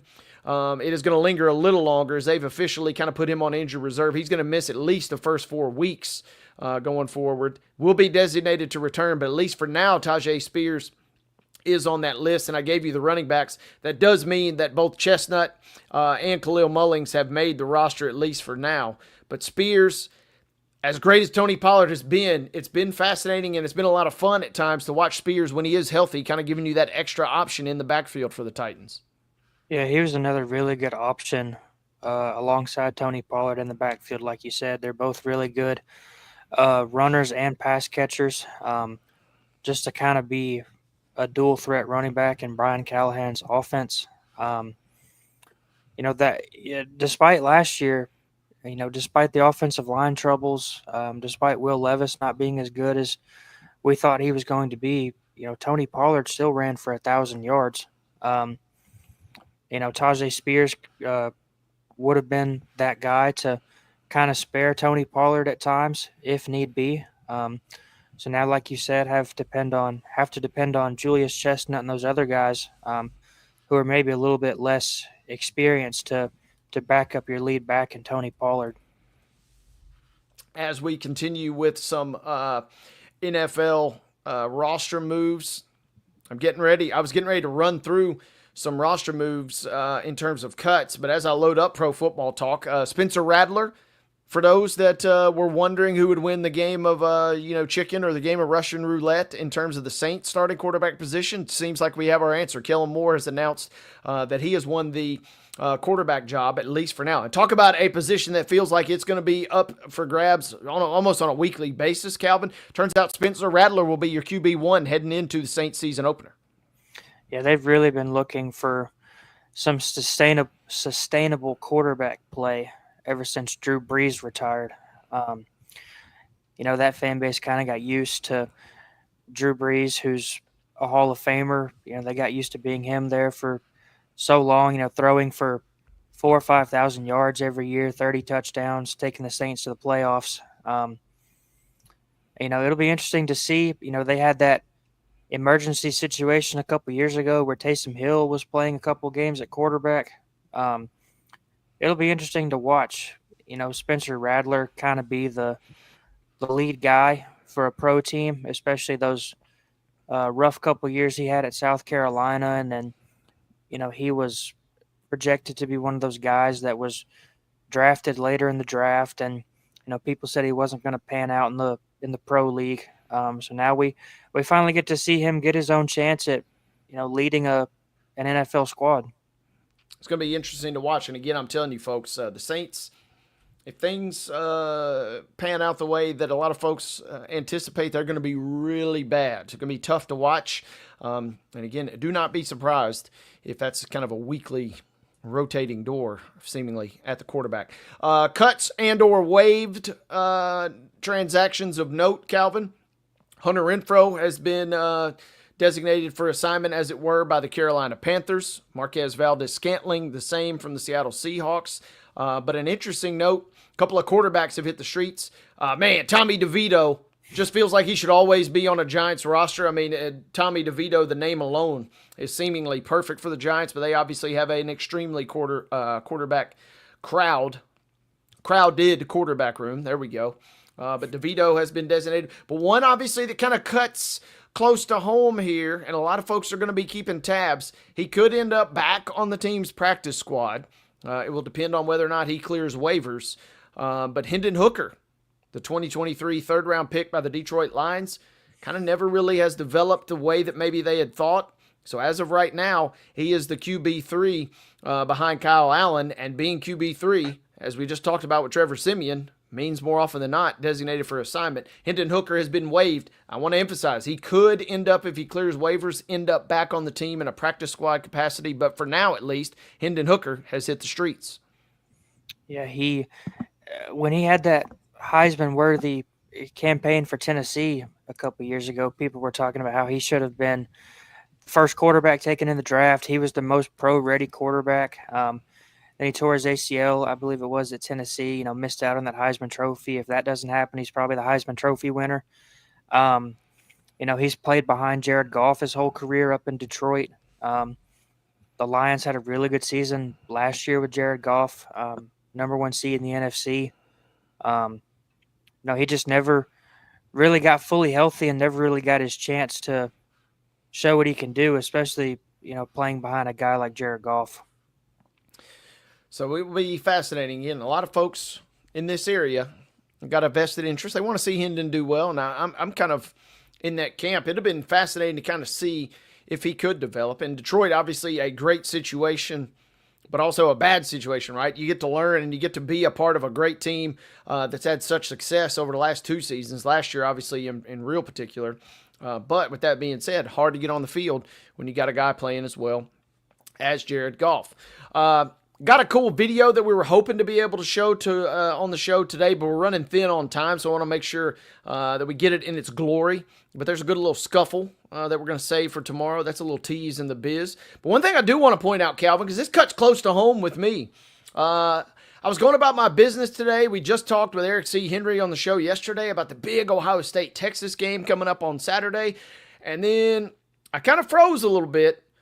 I might have to get in the business. I might have to call up the bootleg man this weekend, because it turns out YouTube TV and Fox are headed toward one of those inevitable and utterly unfortunate situations. YouTube TV and Fox, unless a deal can be reached by, I believe, tomorrow afternoon at 5 p.m., they're looking toward a blackout in terms of their Fox content, whether it's Fox, FS1, the Big Ten network, but certainly that big Fox matchup between Texas and Ohio State. If you're a YouTube TV subscriber like myself, you could be in real dire circumstances come Saturday if a deal is not struck.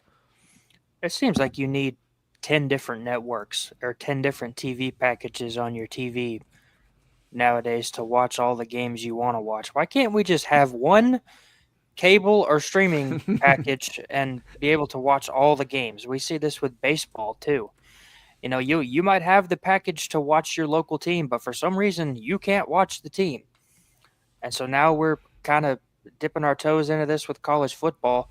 There's going to be a lot of people, you know, angry over the last couple of years, especially since people figured out that YouTube TV was, you know, a little bit cheaper than your typical streaming or cable package. So I don't imagine if they don't reach a deal by tomorrow, a lot of people are going to be very happy about that. Yeah, we'll have more on this as the week continues, but it's not looking good for the YouTube TV subscribers of the world. Hopefully we can get something worked out. I love this too. They throw that in just to make you feel like you're really getting something. They said they're exploring a refund of as much as $10. So I'd pay $10 to be able to watch the Ohio State-Texas game on Saturday. I'll tell you that much. I'm going to have to resort to alternative methods maybe on Saturday as we get ready to roll into that big opening week. So we'll keep you apprised of all of that as the week continues. We are going to take our final break. When we come back, Calvin and I have talked about football and football coaches a lot on this show. And when we return, we're going to give you our top 5 favorite football coaching cliches. The kid's just a real jackhammer. You know, we're going to talk and get into our coach speak mode on the other side of this timeout. You're watching Main Street Sports Today. Final break. We're presented by TOA of Columbia.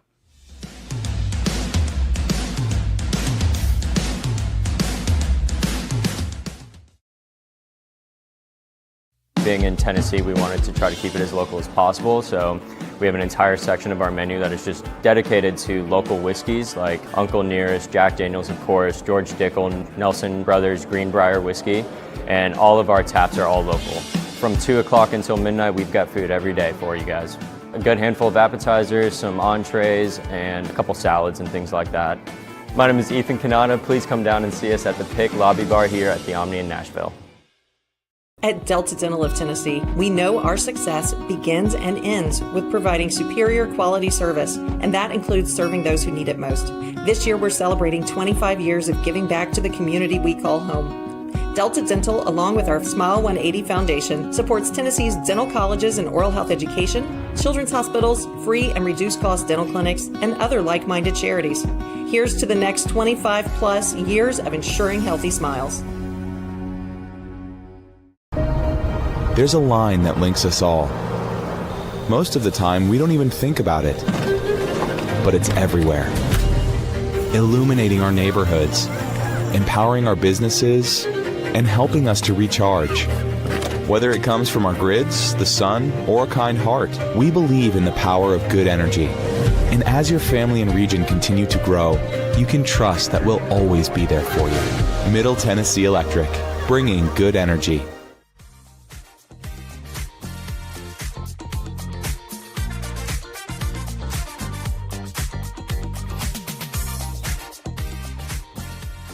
Final segment here on a good-looking Tuesday. It is Top 5 Tuesday on Main Street Sports Today, presented by the Tennessee Orthopedic Alliance of Columbia. Wade Neely here, Calvin White there.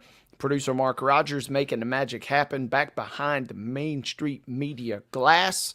Folks, it is time for Top 5 Tuesday, and want to remind you, if you're tired of buffering and slow internet speeds, upgrade your life with Columbia Power and Water. That's CWPS, by the way, CWPS Internet. Get lightning fast internet with speeds up to an incredible 1 gig. You can stream, game, and work seamlessly, all for $70 a month. If you're looking for local service and local support, visit cpws.com or call 931-375-7777. Tell them your friends at Main Street Sports Today has sent you when you check out CWPS Internet. They are a proud and new Top 5 Tuesday sponsor. Calvin, we touched on it earlier. I'm going to let you start us off because, I'm ready to run through a brick wall. That's not going to be one of my picks, but it could be. Top 5 coaching cliches. You hear them on the sideline. You hear them at the press conference. You hear them on the internet. You watch the clips over and over. Start us off with your favorite coaching cliches as we kick it off on Top 5 Tuesday. Yeah, there's a lot of ones that we could probably point to and say this is the best coaching cliche, the most used one, but I'd say my number one pick is up there with the most used ones. I'm going to go with we have to take it one game at a time. It always feels like no matter who a team is playing, whether they won or lost the week before. If they're playing maybe a cupcake one week and then they've got a really tough opponent the week after, you might ask a question about that really tough game and they'll hit you with we've got to take it one game at a time every single time, and they'll shut down any talk of any other game except the next one. I love that one. That is a great pick, and all of these really could be number one overall picks. I'm with you. This one hits home for me. But again, the game I covered Friday, I heard this one at least 6 times. But everybody's got to do their job, or everybody's got to chip in some capacity. That's kind of my next pick there. And I get it, and it gets me a little fired up. And in theory, if everybody does their job well, it'll collectively, rising tide lift all boats type situation. But everybody's got to do their job. That one is one that I hear more often than not, I feel like. Yeah, kind of going back to, playing the cupcake thing, they always act like if everybody does what they're supposed to, that's going to guarantee a win. And, it does sometimes, but a lot of times it doesn't as well. Yeah, that's a good point. Going into my second pick, we've got our work cut out for us. Not necessarily in the high school ranks, but, Rick Stockstill used to do this a lot at MTSU.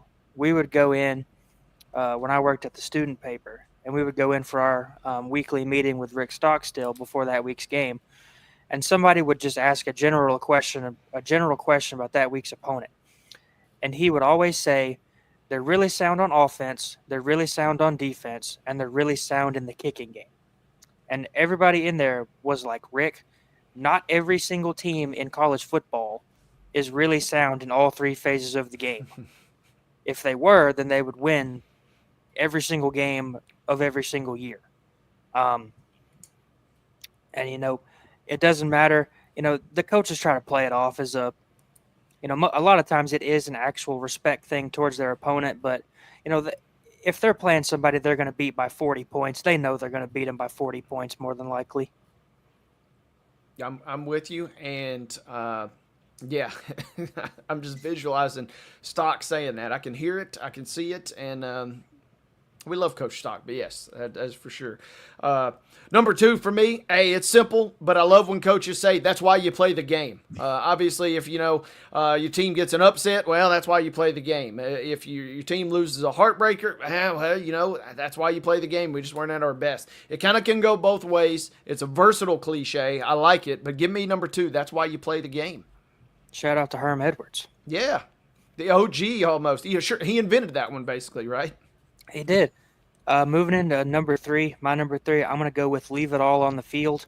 Yeah. Oh, yeah. Guys go into the game and, coaches always say, we're going to play hard from kickoff to the final buzzer. And then once we leave here, it's over. We're going to move on to the next week. They try to keep it, as strict as possible. You take it one game going back to taking it one game at a time. Leave it all on the field. Number 3. I love that one. Up next for me, I love when coaches do this. I like this style of football, but I love when they say they're just going to line up and punch somebody in the mouth or line up and hit you in the mouth. That'd be a penalty, but I kind of get where you're going with it. So line up and hit somebody in the mouth. I feel like a lot of coaches say that one. Yeah, and then kind of speeding through these last 2 before we have to get out of here. My number 4, we just have to execute. You practice all week. Coaches act like if they just go out there and, the opponent is not the opponent's plan is to not let you execute. So, executing does not always guarantee you a win, despite what most coaches think. Yeah, you go out and execute a wrong game plan, and you could still lose, and lose badly if you're not careful. Number 4 for me, classic. This could have been my first pick, but he's got a high motor. Some kids, that's all they got, but the fact that he says he's got a high motor, I love when coaches say that. Give me a high motor for a great value number 4 pick. My last pick, I'm going to go with control what we can control. They don't like to worry about what the other team is doing, worry about themselves and go back to execute the game plan, just control what they control and hopefully pull out a win. Hey, my last pick is going to be a perfect segue for our close because tomorrow when Calvin and David Wilson host Main Street Sports Today, it'll be Next Man Up. Coaches always talk about Next Man Up. That'll be Calvin and David on tomorrow's show. It'll be Wild and Wacky Wednesday. Thank you guys for tuning in. We'll see you next time here on Main Street Sports Today.